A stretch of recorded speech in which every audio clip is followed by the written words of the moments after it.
El reino de Dios es un reino diferente al reino de Satanás. El reino de Satanás produce engaño. El reino de Satanás produce pecado, produce esclavitud, destrucción y muerte espiritual. Cada ser humano pertenece a uno de estos dos reinos. No hay nadie que diga, no, yo estoy en medio.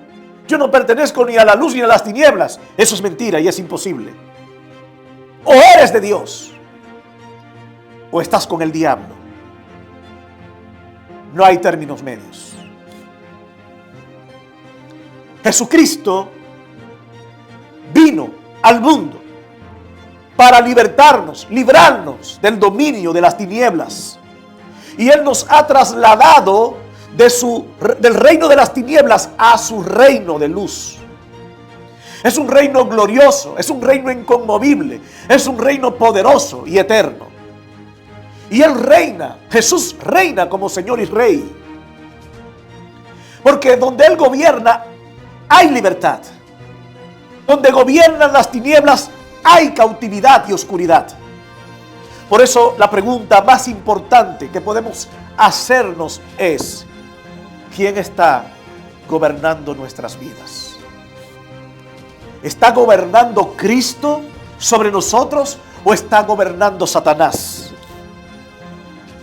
Hoy día veo muchos religiosos buscando los beneficios del reino, pero hay pocos deseando someterse al rey que gobierna ese reino. Ya lo decía A.W. Tozer, no podemos tener el reino de Dios sin aceptar el gobierno de Dios. Porque no todo el que dice Señor, Señor entrará al reino. Son los que hacen la voluntad de Dios, no los que buscan los beneficios del reino, no los que andan buscando la añadidura. Los que andan buscando hacer la voluntad del rey son los que caminan dentro del reino. Y hay mucha gente engañada hoy día. Hay mucha gente que viven de las migajas que caen del reino, pero no comen a la mesa. Déjame decirte, los perros son los que comen las migajas. Los hijos son los que se sientan a la mesa. No podemos aceptar el reino de Dios sin aceptar el señorío y el gobierno de Cristo.